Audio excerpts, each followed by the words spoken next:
As you can see, I'm here on the Mount of Olives, and I'm looking for cracks that you can see actually here in the flooring. If you look at the road over here, you can see that there's cracks that are starting to crack on the road. Olivumala എന്ന് പറയുന്ന സ്ഥലം ബൈബിളിലെ ഏറ്റവും പ്രധാനപ്പെട്ട സ്ഥലങ്ങളിലൊന്നാണ്. യെരുശലേമിന് കിഴക്ക് വശത്ത് temple മൗണ്ടിനും ദൈവത്തിന്റെ നഗരത്തിനും എതിർവശത്ത് നിൽക്കുന്ന ഒരു മലയാണിത്. ഈ സ്ഥലം പ്രവചനപരമായിട്ടും യേശുവിന്റെ ശുശ്രൂഷപരമായിട്ടും അന്ത്യകാലവുമായിട്ടും ബന്ധപ്പെട്ടിരിക്കുന്നു. ഇന്ന് പല അസാധാരണമായ സംഭവങ്ങൾ അവിടെ സംഭവിക്കുന്നത് കൊണ്ട് പലരും ചോദിക്കുന്ന ഒരു ചോദ്യം എന്താന്ന് പറഞ്ഞാൽ, ഒലിവുമലയിൽ വിള്ളലുകൾ രൂപപ്പെടാൻ തുടങ്ങിയതായിട്ട് റിപ്പോർട്ടുകൾ പുറത്തു വരുന്നുണ്ട്. ഇത് ബൈബിളിൽ പറഞ്ഞിരിക്കുന്നത് പോലെ യേശു മടങ്ങി വരാൻ സമയമായി എന്നതിൻ്റെ അടയാളമാണോ എന്ന് നമുക്ക് അതിനെക്കുറിച്ച് വിശദമായി ഈ വീഡിയോയിൽ നോക്കാം. ഈ ചാനൽ ആദ്യമായിട്ടാണ് നിങ്ങൾ കാണുന്നതെങ്കിൽ സബ്സ്ക്രൈബ് ചെയ്യുക. നമുക്കിനി വീഡിയോയിലേക്ക് കടക്കാം.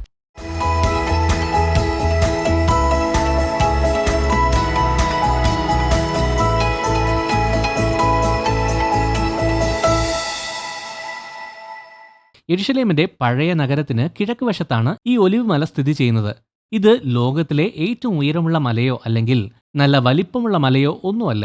അങ്ങനത്തെ പ്രത്യേകതകളൊന്നും അതിനില്ല. എങ്കിൽ പോലും ഈ മലയിൽ ബൈബിളിൽ പറഞ്ഞിരിക്കുന്ന പല ശക്തമായ കാര്യങ്ങൾ സംഭവിച്ചിട്ടുണ്ട്.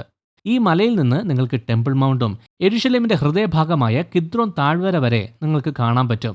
ബൈബിളിൽ പല ഭാഗങ്ങളിൽ ഈ മലയെക്കുറിച്ച് പറയുന്നുണ്ട്. തന്റെ മകനായ അബ്ശലോമിൽ നിന്ന് രക്ഷപ്പെടാൻ വേണ്ടി ദാവീദ് ഈ മലയിലേക്കാണ് ഓടി വന്നത്. ദേവാലയം വിട്ട് ഒലിവ് മലയിൽ പോയി നിൽക്കുന്ന ദൈവത്തിന്റെ മഹത്വം യെഹെസ്കേൽ പ്രവാചകൻ കണ്ടു.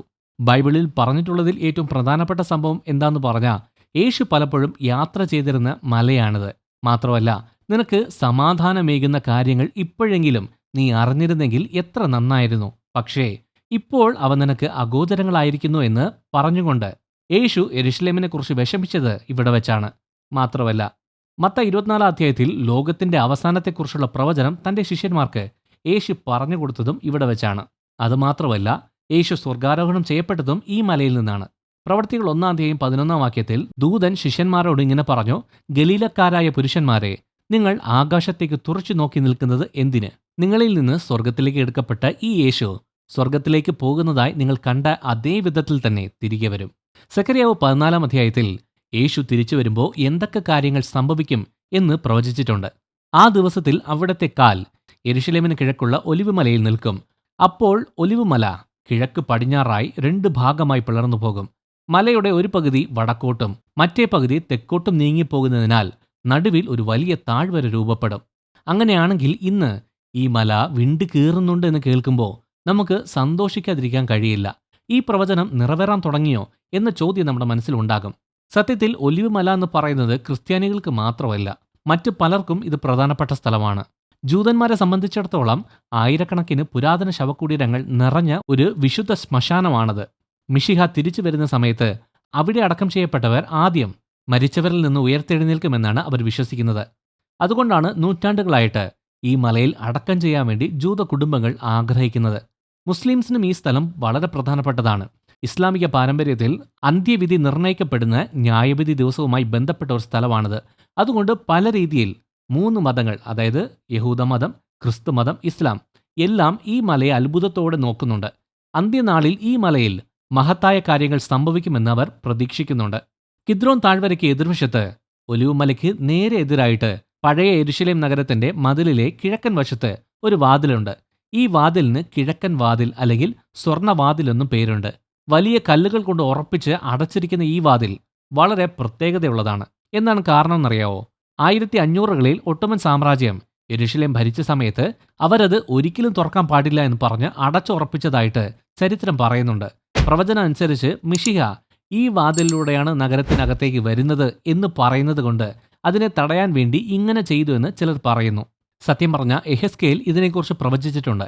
കർത്താവ് എന്നോട് പറഞ്ഞു, ഈ കവാടം തുറക്കാതെ അടച്ചിട്ടിരിക്കണം, ആരും അതിലൂടെ കടക്കരുത്.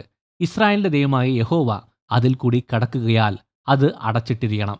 ഒരു ദിവസം ഈ വാതിൽ തുറക്കുമെന്നും മിശിഹ മഹത്വത്തോടെ ആ വാതിലൂടെ കടക്കുമെന്നും പ്രവചനം സൂചന നൽകുന്നുണ്ട്. ഈ വാതിൽ തുറന്നാൽ എങ്ങോട്ടേക്കാണ് പോകുന്നത് എന്നറിയാവോ? നേരെ ഒലിവുമലയിലേക്കാണ്.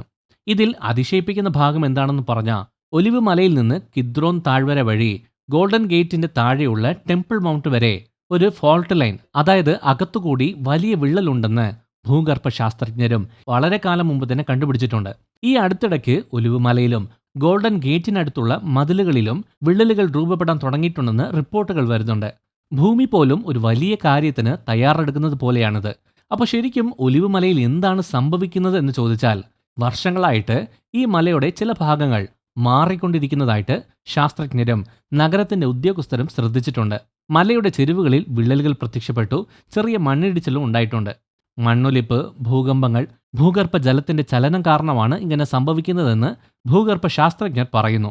പക്ഷേ ഇതിനകത്തുള്ള ഒരു ഞെട്ടിക്കുന്ന കാര്യമെന്ന് പറഞ്ഞാൽ, ഈ വിള്ളലുകൾ ബൈബിളിൽ പറഞ്ഞിരിക്കുന്ന അതേ ദിശയിലേക്ക് തന്നെ, അതായത് കിഴക്ക് നിന്ന് പടിഞ്ഞാറോട്ട് തന്നെ പോയതുകൊണ്ടാണ് സകല വിശ്വാസികളുടെയും ശ്രദ്ധ പിടിച്ചുപറ്റാൻ കാരണം. മിശിഹ മടങ്ങി വരുന്ന സമയത്ത് ഈ മല രണ്ടായിട്ട് പിളരുമെന്ന് സെഖര്യാവ് 14-ാം അധ്യായത്തിൽ മുൻകൂട്ടി പ്രവചിച്ചിട്ടുണ്ട്. ഈ മലയുടെ അടുത്ത് ചില ഭൂകമ്പങ്ങൾ ഉണ്ടായിട്ടുണ്ട്. ബൈബിൾ പലപ്പോഴും ഭൂകമ്പങ്ങളെ ദിവ്യ സംഭവങ്ങളുമായി ബന്ധിപ്പിക്കാറുണ്ട്. ദൈവം നിയമം കൊടുത്ത സമയത്ത് പർവ്വതങ്ങൾ കുലുങ്ങി. മാത്രമല്ല, അതേപോലെ പല സന്ദർഭങ്ങളിലും സംഭവിച്ചു. അവസാനം യേശുവിനെ ക്രൂശിച്ച സമയത്തും ഭൂമി കുലുങ്ങി. രാജാക്കന്മാരുടെ രാജാവായ മശിഹ മടങ്ങി വരുന്ന സമയത്ത് ഇതേപോലെ തന്നെ ഭൂമി പ്രതികരിക്കും എന്നുള്ള കാര്യത്തിൽ യാതൊരു സംശയവുമില്ല. ഈ വിള്ളൽ സ്വാഭാവികമായിട്ടാണ് ഉണ്ടായത് എങ്കിൽ പോലും അതിലൊരു ആത്മീയ സന്ദേശം അടങ്ങിയിരിക്കുന്നുണ്ട്. ഒലിവുമലയിലുണ്ടായ ഈ വിള്ളലുകൾ നമ്മെ ഓർമ്മിപ്പിക്കുന്ന ഒരു കാര്യം, ഈ ലോകം എന്നേക്കും നിലനിൽക്കുന്ന ശാശ്വതമായ ഒരു സ്ഥലമല്ല. ദൈവരാജ്യം മാത്രമാണ് ഇളകാത്ത രാജ്യം. ഇളക്കമില്ലാത്ത രാജ്യം നമുക്ക് ലഭിക്കുന്നത് കൊണ്ട് ഭക്തിയോടും ഭയത്തോടും കൂടി നന്ദി പറഞ്ഞ ദൈവത്തെ ആരാധിക്കുക.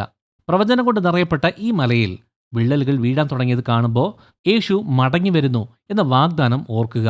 അതിനുവേണ്ടി ജാഗ്രത പാലിക്കാൻ ബൈബിൾ നമ്മോട് പറയുന്നുണ്ട്. മത്തായി സുവിശേഷത്തിൽ യേശു പറഞ്ഞു, അതുകൊണ്ട് നിങ്ങൾ കർത്താവ് വരുന്നത് ഏത് ദിവസം എന്നറിയാത്തതിനാൽ ജാഗ്രതയോടെ ഇരിക്കുക. ഒലിവുമലയിൽ വന്ന ഈ വിള്ളൽ കാരണം ഈ വർഷമോ അടുത്ത വർഷമോ യേശു മടങ്ങി വരാൻ സാധ്യതയുണ്ട് എന്ന് ആർക്കും കൃത്യമായി പറയാൻ പറ്റില്ല. പക്ഷേ നമുക്ക് പറയാൻ പറ്റുന്ന ഒരു കാര്യം എന്താണെന്ന് പറഞ്ഞാൽ, യെരുശലേമിലെ ഓരോ അടയാളവും, ഓരോ ഭൂകമ്പവും, ഓരോ ചലനവും യേശു വരാൻ സമയമായി എന്ന് നമ്മെ ഓർമ്മിപ്പിക്കുന്നു. അന്ത്യകാലത്ത് സംഭവിക്കുന്ന കാര്യങ്ങളുടെ കേന്ദ്രമായി ബൈബിൾ യെരുശലേമിനെ ചിത്രീകരിക്കുന്നുണ്ട്. യേശുവിന്റെ തിരിച്ചുവരവ് മനസ്സിലാക്കുന്ന ഒരു പ്രധാനപ്പെട്ട സ്ഥലമാണ് ഒലിവുമല. നൂറ്റാണ്ടുകളായിട്ട് ആളുകൾ ഒരു മല എങ്ങനെയാ രണ്ടായിട്ട് മാറുന്നത് അല്ലെങ്കിൽ രണ്ടായിട്ട് പിളർക്കുന്നത് എന്ന് ചിന്തിച്ചിട്ടുണ്ടാകാൻ സാധ്യതയുണ്ട്. പക്ഷെ ഇന്ന് അതിനുള്ള എല്ലാ സാധ്യതകളും നമുക്ക് കാണാം. ഒരു സമയത്ത് ചിലപ്പോൾ ഇത് പ്രതീകാത്മകമായിട്ടായിരിക്കും പറഞ്ഞിരിക്കുന്നത് എന്ന് വിചാരിച്ചിരുന്ന ഒരു കാര്യം ഇപ്പോൾ അത് യഥാർത്ഥത്തിൽ തന്നെ സംഭവിക്കുമെന്നും അതിന് ഒലിവുമല തയ്യാറായി കഴിഞ്ഞുവെന്നും നമുക്ക് കാണാം. ഇനി ഒരൊറ്റ കാര്യമേ ബാക്കിയുള്ളൂ, നാം തയ്യാറാകുക എന്നതാണ്. ഒലിവുമല വീണ്ടുകയറാൻ തുടങ്ങി. സ്വർണ്ണവാതിൽ അടച്ചു. പഴയ പ്രവചനങ്ങൾ ഓരോന്നായി നിറവേറുന്നു. നാം ജീവിക്കുന്ന കാലത്താണ് ഇതെല്ലാം സംഭവിക്കുന്നത്. അതുകൊണ്ട് വളരെ ശ്രദ്ധയോടെ ആയിരിക്കുക. ഈ കാര്യങ്ങൾ സംഭവിച്ചു കഴിയുമ്പോൾ ധൈര്യപൂർവ്വം നിവർന്നു നിൽക്കുക. നിങ്ങളുടെ വിമോചനം സമീപമായിരിക്കുന്നുവെന്ന് യേശു തന്റെ ശിഷ്യന്മാരോട് പറഞ്ഞു. അതുകൊണ്ട് പേടിക്കേണ്ട, വിശ്വാസത്തോടെ ആയിരിക്കുക. ആശയക്കുഴപ്പം വേണ്ട, നല്ല വ്യക്തതയോടെ ജീവിക്കുക. ഈ ഭൂമി രാജാതിരാജാവിന്റെ മടങ്ങിവരവിന് വേണ്ടി നീങ്ങിക്കൊണ്ടിരിക്കുന്നു. ഇതിനെക്കുറിച്ചുള്ള നിങ്ങളുടെ അഭിപ്രായം എന്താണ്? താഴെ കമന്റ് ബോക്സിൽ അറിയിക്കുക.